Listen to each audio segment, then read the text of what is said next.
Viran dengan sigap membawa Nara keluar dari bandara. Ini adalah kali pertama Nara keluar negeri, dan ia merasa sedikit kebingungan. Langkahnya ragu, tapi Viran selalu berada di sampingnya, membimbingnya dengan penuh perhatian. Mereka berjalan menuju mobil mewah yang sudah menunggu di luar pintu keluar. Nara terdiam, menatap mobil berkilau itu, sesuatu yang selama ini hanya ia lihat di televisi atau jalan raya. Tidak pernah terbayangkan olehnya bahwa ia akan duduk di dalam mobil seperti ini. Rasa gugup menyergap dan hatinya bertanya-tanya, siapa sebenarnya ayahku? Mengapa aku disambut seperti seorang putri? Jangan khawatir Nara, ayahmu sangat menantikanmu. Dia ingin memastikan kamu merasa nyaman selama di sini. Nara hanya mengangguk pelan, memandangi pemandangan kota yang berlalu di luar jendela. Rasanya begitu asing, namun ada secercah harapan di hatinya. Mungkin disinilah ia akan menemukan jawaban atas pertanyaan-pertanyaan yang selama ini menghantuinya. Kau akan tahu siapa ayahmu nanti. Nara menoleh dan menatap Viran dengan rasa penasaran. Viran hanya tersenyum kecil, mencoba menenangkan tanpa mengungkapkan terlalu banyak. Ia tahu pertemuan nanti akan menjadi momen emosional yang tak terlupakan bagi Nara. Mobil mewah itu melaju di tengah kota yang megah, melewati gedung-gedung tinggi dan tata kota yang rapi. Ketika mobil berbelok, Nara melihat rumah besar bagaikan istana, dengan halaman luas dan pintu gerbang yang kokoh. Nara terpesona, pemandangan ini terasa seperti dunia lain yang belum pernah ia jamah. Kita sudah sampai Nara. Nara menarik nafas panjang mencoba menenangkan dirinya. Ia akan segera bertemu dengan sosok yang selama ini hanya ada dalam bayangannya, ayahnya. Viran membawa Nara masuk ke dalam rumah yang begitu megah. Langit-langit tinggi dan perabotan mewah mendominasi ruangan.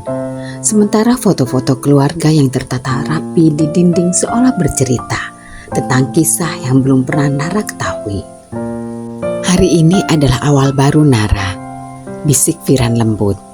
Nara mengangguk mencoba mengendalikan kegugupannya.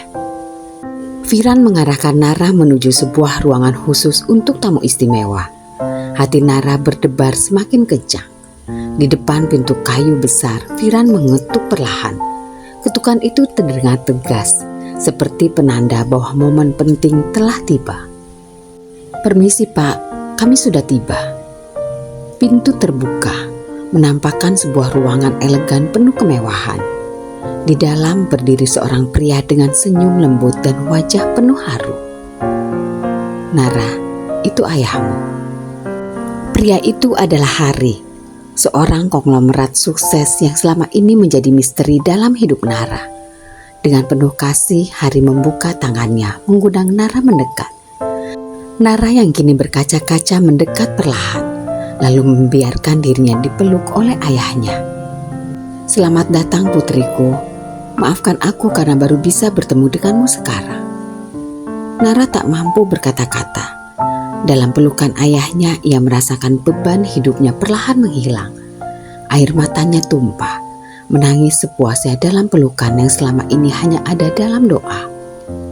Kau tidak sendiri lagi Nara, ayah ada di sini dan tak akan membiarkanmu sendiri lagi.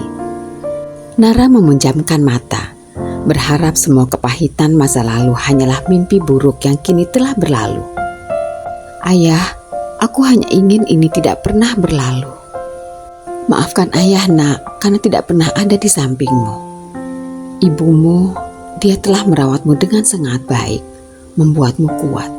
Maafkan ayah yang tidak bisa melindungimu. Nara menatap ayahnya, air mata kembali mengalir. Meski ada rasa sakit, ada juga kedamaian yang muncul. Ayah, aku sudah memaafkanmu. Yang penting sekarang kita bersama. Ayah janji Nara, ayah tak akan pernah meninggalkanmu lagi. Kita akan memulai segalanya bersama-sama. Tiba-tiba pintu terbuka dan seorang wanita parubaya dan anggun muncul. Hai sayang, kamu sudah tiba? Kamu cantik sekali sayang. Hari tersenyum, memperkenalkan wanita itu sebagai istri, ibu tiri Nara. Wanita itu menyambut Nara dengan hangat, membuat Nara merasa sedikit lebih nyaman meskipun canggung. Ibu tirinya mendekat dan merangkul Nara, memeluknya erat seolah mencoba mengusir semua luka yang pernah ia rasakan. "Selamat datang, Nak," ibu tirinya berbisik dengan lembut, seolah tahu betapa rapuh hati Nara saat ini. Tanpa ragu Nara membalas pelukan itu, membiarkan dirinya terlarut dalam kehangatan yang diberikan ibu tirinya. Pelukan mereka bukan hanya sekedar sambutan, melainkan awal dari pemahaman baru di antara keduanya. Mereka berdua tenggelam dalam kehangatan itu, seolah semua kesalahpahaman dan rasa canggung yang pernah ada kini lenyap, digantikan oleh perasaan saling mendukung yang tulus. "Kamu pasti lelah sekali, Nak. Istirahatlah dulu. Perjalanan jauh pasti melelahkan." "Iya, Bu, rasanya tubuhku benar-benar kelelahan." Sejenak ia melirik ayahnya yang menatapnya dengan tatapan penuh haru. "Bawa anakku ke kamarnya untuk beristirahat." Nara menunduk dengan sopan, meminta izin untuk beristirahat sejenak. Ia mengikuti asisten yang membimbingnya melewati lorong-lorong rumah yang begitu megah. Di Indonesia, kabar tentang promosi jabatan Tirta akhirnya tersiar, membawa kemewahan dan kekuasaan baru dalam hidupnya. Promosi itu bukan semata hasil kerja kerasnya, namun campur tangan Rima, wanita yang diam-diam telah menjalin hubungan dengan Tirta. Hubungan terlarang yang awalnya tersembunyi kini semakin mencolok di hadapan mereka yang memperhatikan. Dalam euforia jabatan dan harta, Tirta berubah menjadi sosok yang asing, tamak, dan tanpa ragu meninggalkan nilai-nilai yang dulu dijunjungnya. Tirta semakin terpikat pada kekuasaan yang seolah memberinya hak untuk melakukan apa saja demi mempertahankan status dan kemewahan barunya. Di matanya, hubungan dengan Nara kini sekedar bayangan masa lalu yang tak lagi penting. Keluarganya pun larut dalam keserakahan ini, menjadikan jabatan Tirta sebagai tameng untuk mendapatkan semua yang mereka inginkan. Nara yang kini berada di Singapura mungkin tak akan pernah menyangka bahwa sosok suaminya yang dulu hangat dan penuh cinta telah berubah, menjauh dari semua janji dan pengabdian yang pernah ia ucapkan. Namun perubahan besar sedang mengintai, seperti badai yang diam-diam menghampiri. Tirta, Rima, dan keluarga yang kini dibutakan oleh kemewahan itu tak menyadari bahwa kehidupan mereka tengah memasuki masa yang penuh ancaman. Kekuasaan yang mereka banggakan kini perlahan menjadi pedang bermata dua. Dan dunia mereka yang tampak mewah akan segera diuji oleh konsekuensi dari pilihan-pilihan yang kelam. Takdir sudah diambang pintu, hanya tinggal menunggu waktu untuk mengguncang segala yang mereka anggap aman dan tak tersentuh. Hari yang tak ingin membuang waktu lebih lama lagi telah menyiapkan sesuatu yang istimewa bagi putrinya. Ia sadar setelah sekian lama berpisah, saatnya Nara untuk mendapatkan apa yang selama ini layak ia miliki, baik dalam hal kasih sayang maupun masa depan yang penuh dengan peluang dan keamanan. Meski Firan kini sibuk mengurus tugas baru tersebut di Singapura, ia tetap berkomitmen untuk mendampingi Nara dalam proses adaptasinya di lingkungan baru. Apa yang telah disiapkan Hari tampaknya akan mengubah hidup Nara, memberi ruang baginya untuk bangkit dari luka masa lalu yang ditinggalkan oleh Tirta dan menyongsong kehidupan yang lebih baik di bawah naungan ayahnya, seorang pengusaha sukses dan konglomerat ternama. Firan tidak hanya bertugas untuk menemukan keberadaan Nara, tetapi juga mengumpulkan informasi lengkap tentang orang-orang yang telah menyakiti dan mengkhianatinya, termasuk Tirta dan Rima. Semua detail yang didapatkan Firan kini telah berada di tangan Hari, termasuk hubungan terlarang yang dijalani Tirta dan Rima, serta bagaimana Tirta semakin terseret dalam permainan kekuasaan dan uang. Hari sangat menyadari bagaimana anaknya telah terluka dan masa lalunya yang penuh dengan penderitaan. Kini ia siap mengambil tindakan untuk melindungi Nara. "Apa kabar, Bi?" "Baik, Nak. Alhamdulillah. Gimana di sana?" "Semua baik, Bi.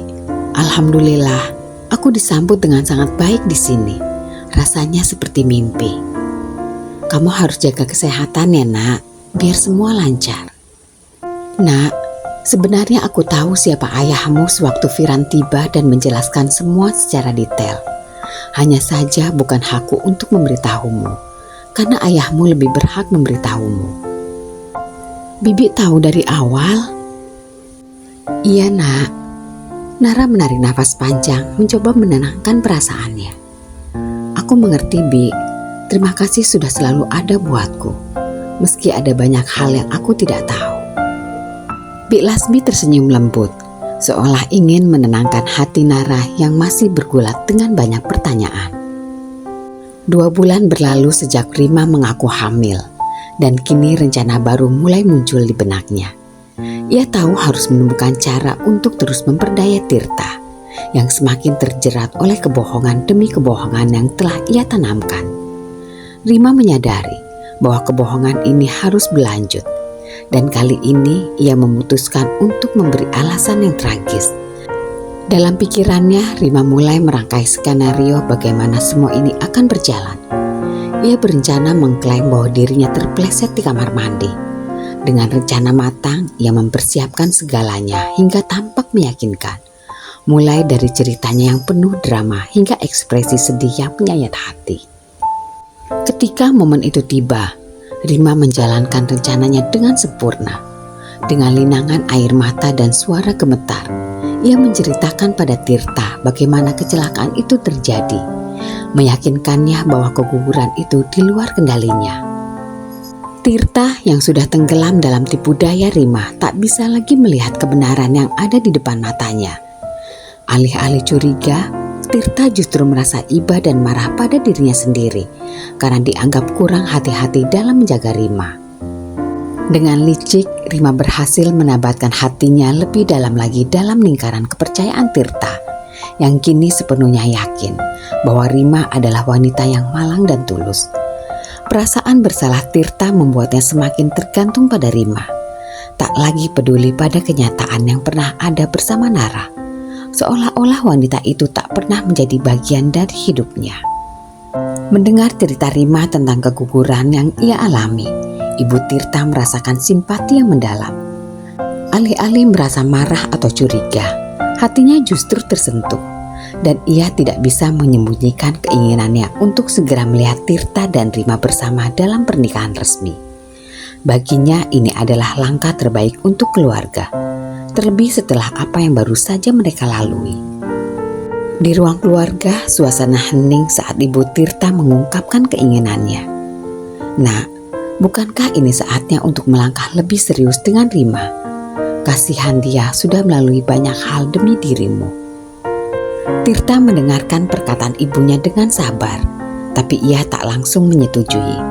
Dalam pikirannya, promosi yang baru saja ia dapatkan sebagai direktur di anak perusahaan milik ayahnya di Indonesia adalah prioritasnya saat ini. Jabatan itu adalah puncak dari perjuangannya selama ini, dan ia tak ingin ada sesuatu yang mengganggu fokusnya. Ibu, sabarlah sedikit lagi. Rima akan aku nikahi. Tapi setelah aku sepenuhnya menjadi direktur, aku ingin memastikan semua lancar dulu. Ibunya mendesah pelan, matanya berusaha menangkap kesungguhan di wajah putranya. Meski ingin mendesaknya, ia tahu Tirta tak akan mudah dibelokkan dari tujuannya. Baiklah nak, ibu hanya ingin yang terbaik untukmu dan Rima. Tirta mengangguk mantap. Baginya masa depan yang tengah ia bangun ini tak boleh terganggu oleh apapun.